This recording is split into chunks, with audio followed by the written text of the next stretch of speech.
Hi guys. Hey. Good afternoon. Good afternoon. My message today is that ba-dum, bum, bum, bum. Stop blocking yourself. In the world, they say stop blocking yourself, but it's stop blocking yourself. Stop hindering your growth.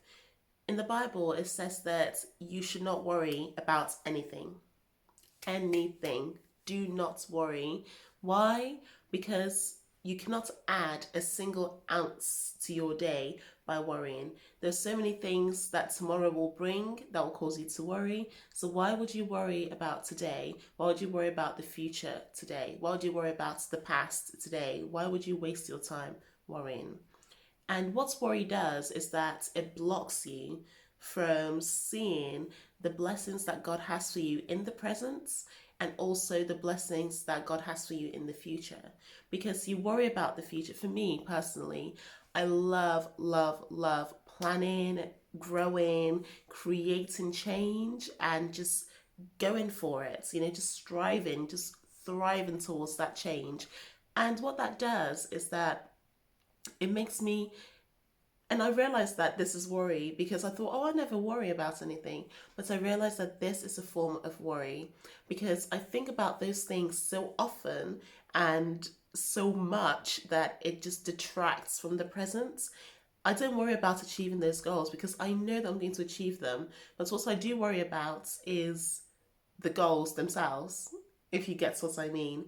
So it took me a long time. In fact, I only recently realized this, that the habit of overthinking, the habit of indulging in even your goals, even your dreams, things that seem productive, things that seem like they will steer you in life, the habit of overthinking about those things is a form of worry. And what that does is that it blocks God's work in your life. It does. You basically say, you know what, God, even though you have helped me throughout my life, even though you have blessed me with so many countless blessings, even though you have, led me to greatness in my past, and I always see that you do, even though you're that good of a God, in this realm, in my career, in my finances, in my relationships, in my physical look, in everything that I do, God, I am going to take control. Why? Because I know better. In this realm, no, you can't help me in this realm. No, this is something that I know, that I must perceive, that I must pursue, that I must achieve. This is something that I can do. That's what you do. That's exactly what you do when you take the reins from God and start overthinking a problem, overthinking a circumstance, and trying to create the perfect situation that will create the outcomes that you desire. However, those outcomes might not be the outcomes that God has for you. They might not be the outcomes that will create that joy that you truly need. Because what we do as humans is that we know what will make us happy. Okay, we know what will make us happy. We think, yeah, I'll do that because that'll make me happy. That'll bring me joy. That'll bring me this fleeting mode of elation. That's what we do. And we throw everything into that. That promise of happiness, that promise of peace, that promise of serenity. We throw everything into it. Not realizing that happiness is temporary. Okay? Peace, serenity, all those things are temporary. And they're choices that you create, choices that you make.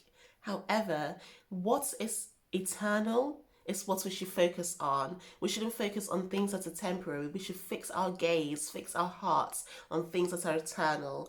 And the eternal version of happiness is joy. Okay, that's the eternal version, because joy is a state of being where you are unable to feel anything. You can feel sadness, but it's fleeting.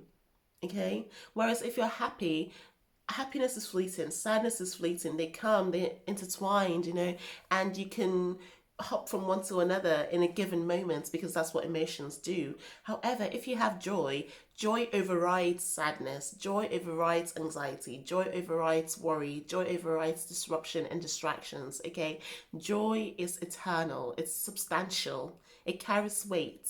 Okay, so in order to have the life that you want, you have to just stop blocking God's will for your life. You have to stop blocking God's joy, God's peace, God's patience, God's soundness, God's love. You have to stop blocking it, because you thinking you can control your life is the stupidest mistake ever. That is the silliest, most foolish, nonsensical thought you can ever have, because from my experience, every time I have tried to control my life hasn't gone the way I've planned it.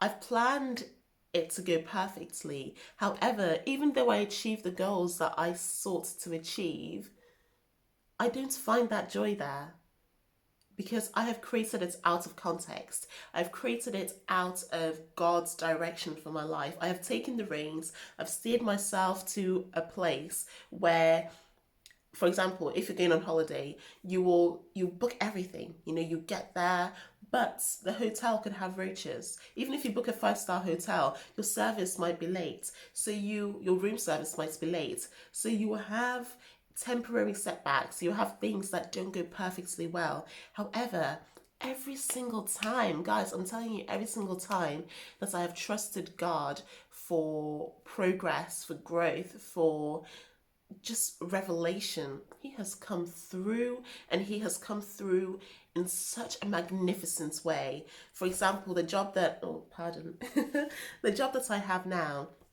I was working with an agency, and I was going to be employed by another agency, well, another company. However, at the very last minute, they chose to employ someone else over me because that person had been there longer than I had. That's fair, okay? This happened 2 days before my birthday, and I was so excited about getting this job because I wanted something stable so I can start saving money, yada yada yada. So I was feeling some sort of way. At first I was just thinking, you know what, I'm disappointed by this opportunity that I've missed. I'm disappointed by the circumstance that's happened. But this is me we're talking about here. The reason why I'm able to give advice to you is because I live my life in a certain way that credits me to give advice to people. So when that disappointing thought came, when I thought, you know what, I am bummed out by this. It's a shame that I didn't get this job. It's a shame. What I did next is what's important. I spoke to people around me. I spoke to my mum about this. I was like, you know what, mum, God will come through. God will come through, because there's no point me worrying about the job. There's no point me fretting around trying to say, why, oh, why me? Why am I rejected? Why have I done this? Why don't they like me? Da, da, da. No, I don't need to go to that level. I don't need to go to that extent, because I know my value. I know my worth. The reason why they didn't employ me was because that was not the place I was supposed to work.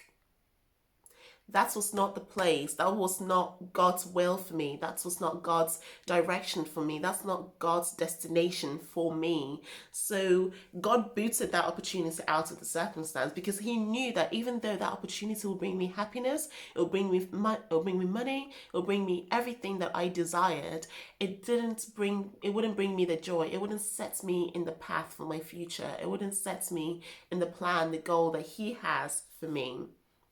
So I said, you know what, God, I trust you. You have come through so many times before that I'm not going to sit here and wallow in sadness. I'm not going to sit here and wallow in fear. I'm not going to worry about this. I'm going to take a few days off, enjoy my birthday weekend, have a blast, just release this emotion of I need to be this place at this time. I give it all up to you, God, and I know that you will come through.